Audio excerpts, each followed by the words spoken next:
Hello, I'm Sheree Bailey, Senior Lecturer in Laboratory Medicine at the University of South Australia and Clinical Advisor for the Australasian Cytometry Society for 2019 and 2020. Thank you for joining us for the ACS Hour Episode 3. In this session, we'll put the spotlight on the ACS guidelines, specifically the new ACS guideline for minimal residual disease testing. So the ACS is a scientific and educational organisation whose purpose is to promote research, development and applications in, and to disseminate knowledge of cytometry. There are several benefits for being a member of the ACS.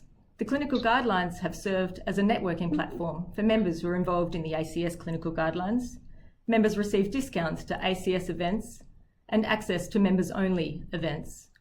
All members are eligible to apply for scholarships for ACS and affiliated activities. And opportunities for networking with scientific and industry leaders are provided through the ACS annual scientific meeting, workshops and roadshows, or the successful home show that was recently hosted by the ACS in mid-August. ACS Hour, Episode 3, highlights best practice for minimal residual disease testing, recommendations from the ACS guidelines. Our panellists include members from the ACS MRD Guidelines editorial panel, and the session will be moderated by Michelle and me. If you have any comments or questions about ACS Clinical Hour or the clinical guidelines, please send them through to clinicalguidelines@cytometry.org.au. You can also follow the ACS on Twitter or LinkedIn and access the website to renew your membership. Our panellists will introduce themselves shortly. Dr. Mary Sartor is also on the editorial committee for the ACS MRD guideline. Mary gives her apologies as she was unable to participate in this session. However, Dr. Edward Theakston has kindly joined the MRD guideline editorial panel in donating their time and expertise to bring us this episode. Michelle and I will keep the show on the road. I will now pass you over to Michelle, who will welcome our panellists and outline the format for this episode. Hi, just a quick moment about myself. I'm the scientific leader of the cell marker and transplantation section at Auckland City Hospitals. My interests are MRD, of course, just like everyone here, and method development. And I also love instrumentation. We've just gotten 2 new lyrics, and that's really exciting, as we'll have more colours to play with. Right, that's enough about me, so let's move on to the group. Thanks to our panellists who have all made time in their busy work schedules to be here today. They're all members of the ACS guidelines panels, as Sheree said, or part of the review group. Now, setting up an MRD assay, and in fact an MRD service, has a number of challenges. All the speakers are part of busy clinical MRD services and have had to navigate those challenges. I think they're an expert group and well placed to provide guidance here today. We've asked them to introduce themselves. Neil, can I hand over to you first, please? Thank you, Michelle. I'm a hematopathologist at Peter MacCallum Cancer Centre. I'm also a physician, but have chosen to work in the laboratory. So I'm heavily involved with all parts of the laboratory, reporting of bone marrow biopsies, transfusion and coagulation support. We supervise registrars in the RCPA training program. And of course, my subspecialty is flow cytometry, and we're heavily involved with MRD and all sorts of diagnostic dilemmas. Thanks.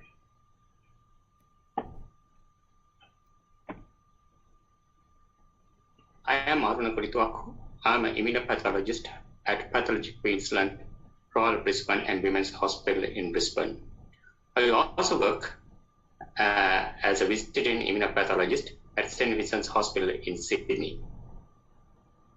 I have experience in research and clinical flow cytometry for over 20 years, on top of my laboratory immunopathology experiences. I have a special interest in T-cell lymphopoietic disorders and MRD testing. Hi, I'm Edward Theakston. I'm a haematologist and head of haematology at Auckland City Hospital. Like Neil, I'm involved in most areas of laboratory haematology in the course of my work, but I do have a particular interest in flow cytometry and particularly in MRD work, like everybody here, I presume. Thank you, Michelle. I might go next. I'm Vuong, Nguyen, Principal Scientist at the Peter MacCallum Cancer Centre, and I oversee the Haematology, Blood Bank and Flow Cytometry laboratories. And my passion is flow cytometry in its diagnosis and MRD detection of hematologic neoplasms. And I've been a working group member of the ACS clinical guidelines since its inception, and very pleased to be here today. Okay, I might go next. My name is Gosia Gorniak, and I work as a senior scientist in Alfred Hospital, flow cytometry, clinical flow cytometry lab, and we analyze MRD diseases for more than 10 years. The most frequent one we perform is our multiple myeloma next generation flow testing, which is the gold standard for multiple myeloma diseases. And we do those probably 250 per year, and I would love to share my experience with you guys, and thank you. So now I'll just outline a little bit about how the session will work today. The webinar will be conducted and can be viewed individually. We'll be looking at 5 key areas today. The questions will be directed to 2 panelists who will each discuss a different part of the topic.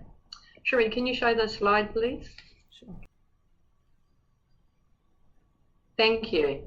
So collectively, the sessions will look at important pre-analytical considerations, recommendations for MRD panels, statistical performance measures to ensure accurate and robust reporting, limitations to MRD testing, and finally, minimum requirements for the report.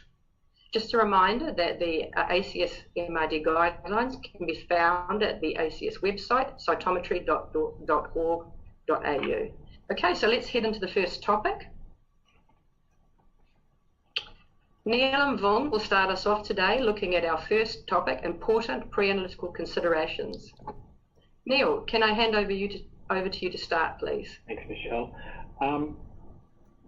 There are 2 phases to considering how we're going to approach MRD sample collection, and I heavily involve the registrars in these clinical decisions, and having a clinical back is really important. So we sit down and work out at the beginning of the list why we're doing the investigation, particularly the importance of the time point of testing, regardless of disease type, but MRD testing is often required sort of before and after high-dose therapy or during maintenance therapy. It may be sort of less obvious, more obscure indications such as staging of plasmacytoma. So we like to know what we're in for before we go in. And then the next most important part of MRD testing is the quality of the sample that's collected. So it's really important that we train our registrars well and be aware of which of the 3 or 4 tubes that they're collecting is the most important. The first pull, in inverted commas, is what we call the best sample for MRD. So as soon as the needle's placed into the patient, and the very first amount of marrow that's aspirated is the best, and anything else beyond that becomes more and more blood dilute. So we reserve perhaps the first mill for morphology, but the next first pull is regarded as the one for MRD testing. And if we don't need MRD testing, we'll then put it in the next important tube, whether it be cytogenetics or molecular. Thanks, Michelle. Vuong, do you mind following in now? Yeah, so other important pre-analytical considerations once the samples reach the laboratory includes anticoagulant, the time and temperature in which the sample took to reach the laboratory, any stabilization material, as well as the preparation methodology. There are 3 key anticoagulants that are used: EDTA, heparin, and ACD. EDTA is recommended if an accurate white cell count or FBE is also required, as the stabilization period is up to 48 hours. And we know that granulocytes undergo cytotoxicity after 24 hours. And because a large component of the white cell fraction, the loss or degradation can really impact on the denominator and thereby the MRD percentage. Now, sodium or lithium heparin can be stable between 48 to 72 hours. ACD can stabilize samples up to 72 hours. However, it's not recommended for bone marrow aspirates because the ratio of aspirates to anticoagulant is not optimal and therefore can reduce the sample viability. The stability is also dependent on the population itself. For instance, lymphocytes have inherent stability up to 72 hours and perhaps even longer. Blasts appear to retain their immunophenotypic profile for up to 48 hours, whilst on the other hand, plasma cells are notorious for shedding their surface epitopes well within 24 hours. So we recommend that samples be transported and kept at room temperature between 18 and 22 degrees Celsius. Some samples may require long journeys and long transit times between the collection site and the testing site. So in these instances, it's recommended to use stabilizing material. And so one may opt to use the stabilization material also for volatile cells such as plasma cells, and also samples such as CSF which degrade quite quickly. And the preparation methodology can impact on the cells themselves. So with MRD analysis, bulk lysis is a frequently used methodology. And because of the manipulations of the cells prior to antibody staining, it can result in differential intensity and fifth of the cells compared to a post-lysis methodology. And due to this reason, some laboratories have opted to set up multiple post-lysis tubes and merge the data. This, however, can be an expensive process. Okay. Thank you. Thanks very much, Neil and Vuong. If anybody has a final comment, we can take that now. No? Let's head into topic 2. So in the current clinical environment, there's greater need than ever before to use carefully considered, or if possible, consensus panels. Each panelist will now take a few minutes to discuss recommended specific disease group. So if it's possible, could you please just introduce the next speaker once you finish your section? Okay, Neil, lucky you're out of the blocks again with acute myeloid leukemia. Thanks, Michelle. Look, AML is one of the harder leukemias or entities to perform MRD on, and it's taken a while for consensus groups to get together. And the reference I've left in the guidelines by Sheree is the European Leukemia Net guidelines, and that's a conglomeration of quite a number of hospitals in Europe, and they've come together and recommended certain markers. I've just put on the slide here an example of an 8-colour panel of Peter Mac, and the 10-colour panel that's just at the Alfred and some other centres around Melbourne. And the basis of these panels really is to allow laboratory physicians to assess leukemia-associated immunophenotypes and or differences from normal. And so the principles of these panels are there should be enough markers in there to at least identify a progenitor population or a monocytic population if it's one of those more differentiated leukemias. And then it's enough markers to then characterise that population and then ultimately enumerate them with the numerator and the denominator. So you can see highlighted in blue that there are markers common to each tube focusing on a progenitor population. Then all the other markers are focused on capturing various phases of maturation of the myeloid, stem cell or monocytic lineages. And so together one should be get to know normals. It's very important to know normal blast or progenitor population, and then work out whether antigen expression is increased, decreased, or asynchronous, or not belonging to the lineage that it should be. And so that forms the basis of either the difference from normal or the leukemia-associated immunophenotype approach that you'll find in that reference document. So thank you. Over to you, Edwin. Thank you, Neil. I'm discussing antibody combinations and B-ALL. And I think here there probably is a little bit more consensus than AML on what antigens we should be looking at. And on the slide, I put up the COG assay that we use as, for trial patients. Most combinations will include CD19, CD45, and CD10, which are helpful to identify B cells and hematogones as well as B lymphoblasts. CD19, of course, is a key gating antigen because it is present in the very vast majority of cases of BALL, and it's rare for it to be lost, apart from in certain circumstances. The other antigens that tend to be used would include CD58, which is often brightly expressed when compared to normal populations of early lymphoid progenitors. CD38 expression is often weakened or lost altogether. CD20 expression can be variable, and it's probably not it's not used in every panel. CD9 is normally fairly brightly expressed on early lymphoid progenitors, but not on more mature lymphoid cells, and it is often weakened expression in BALL. BALLs also aberrantly can express the myeloid antigens CD13 and CD33, and there's variable expression of CD34. Not all the antibodies that we're using here are aimed at identifying disease or early or normal cells. There's also in this particular combination a denominator tube, because the denominator is live or cyto16 positive mononuclear cells.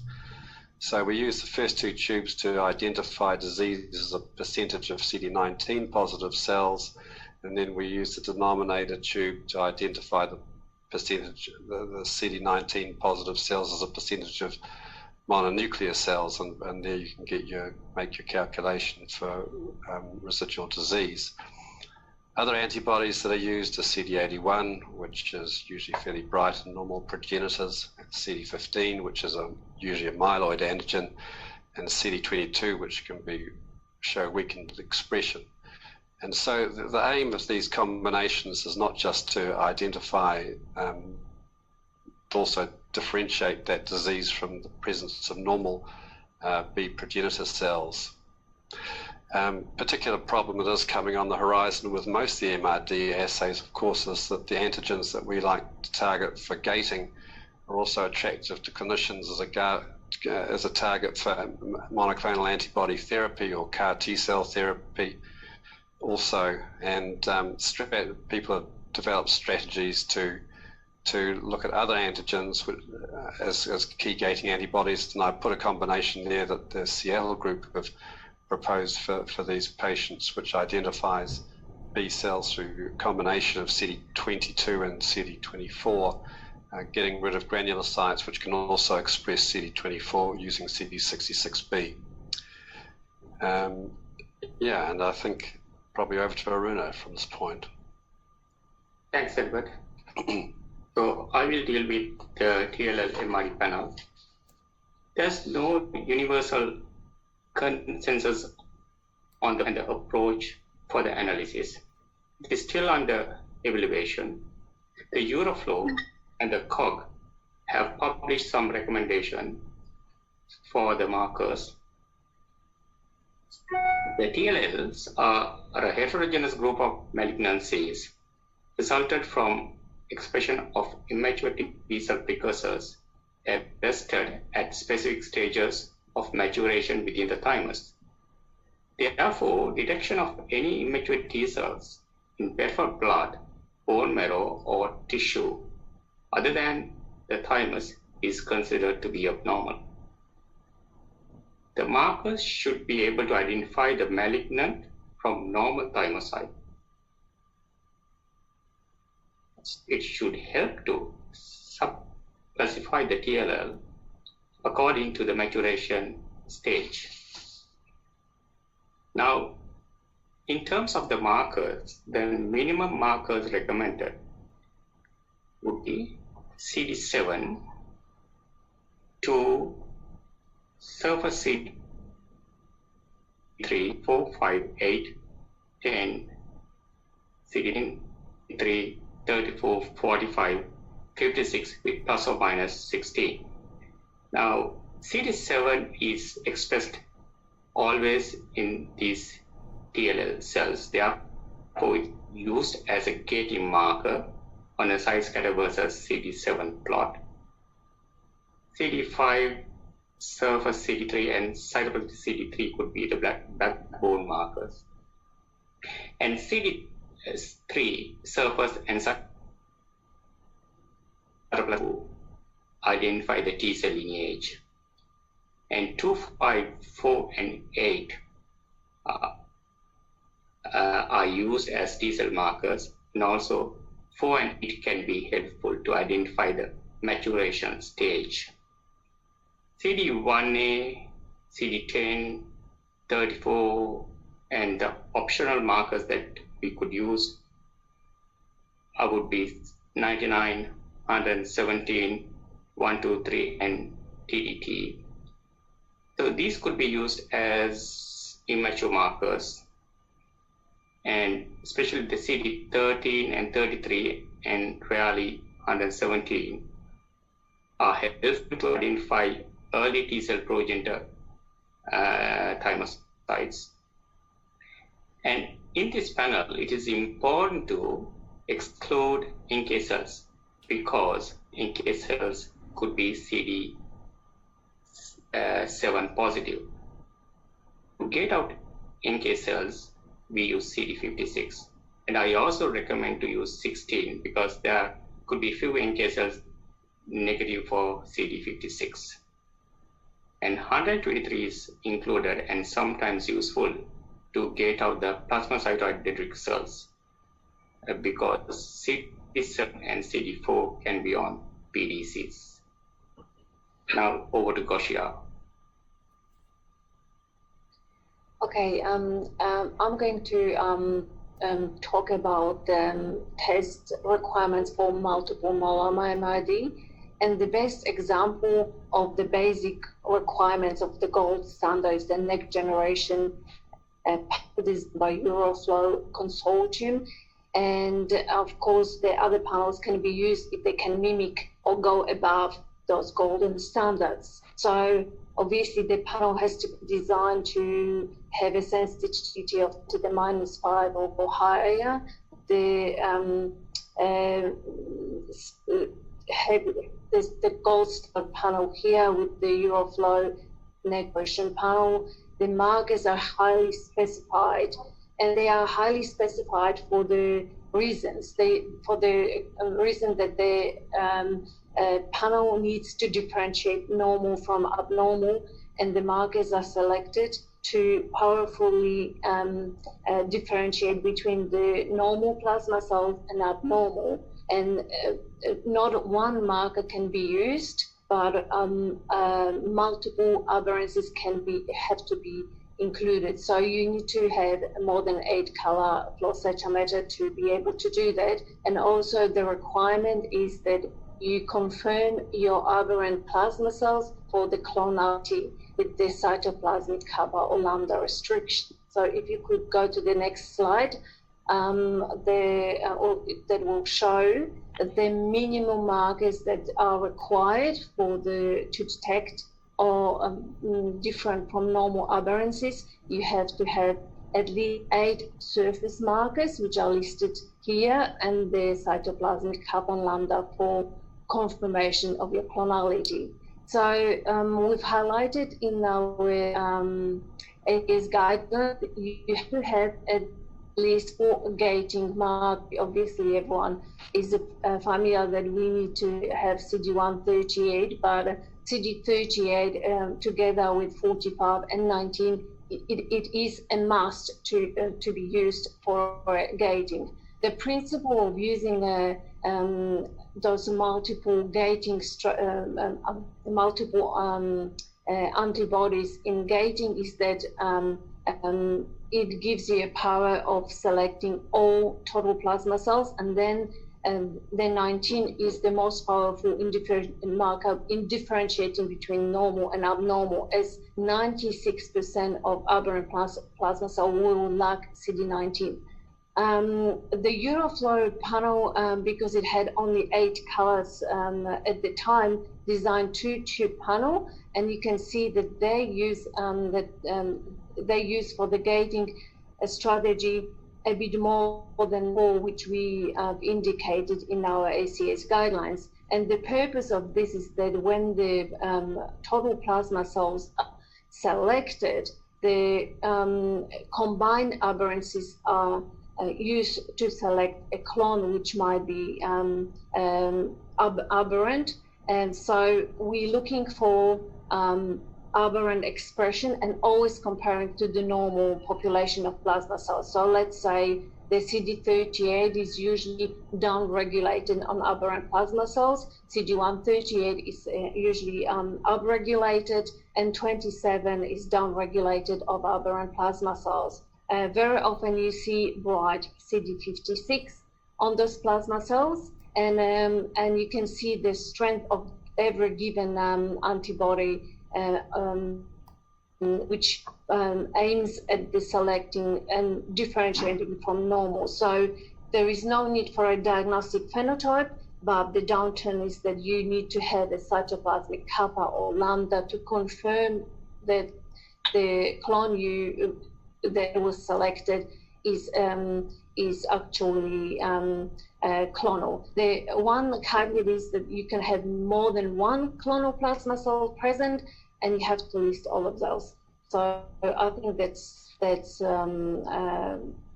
nutshell of the multiple MRD requirements. Thank you.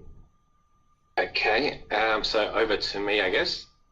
So I guess we're very lucky with CLL MRD in that there is consensus guidelines out there for the panel, and the ERIC, or European Research and Initiative on CLL, are the international experts in this area, who comprise physicians and scientists who focus on devising diagnostic and MRD via flow cytometry and molecular genetics.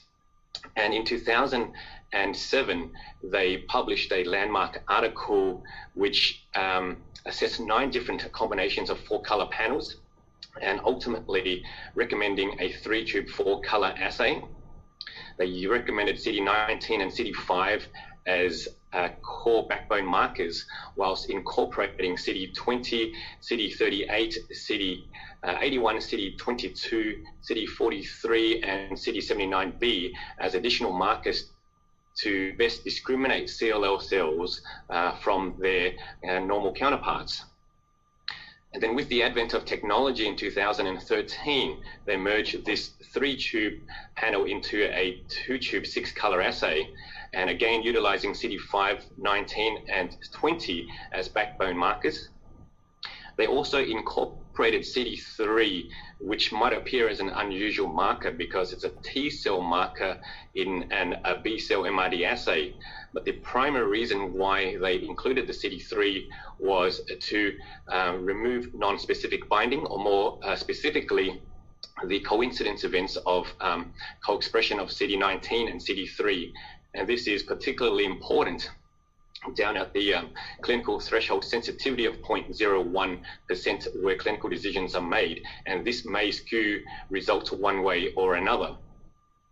So then in 2016, they amalgamated this 2-tube assay into a 1-tube 8-color assay, recommending 6 critical markers to harmonize the CLL MRD approach, using CD19 as the primary gating marker, while CD20, CD5, 43, 79B, and 81 are pivotal.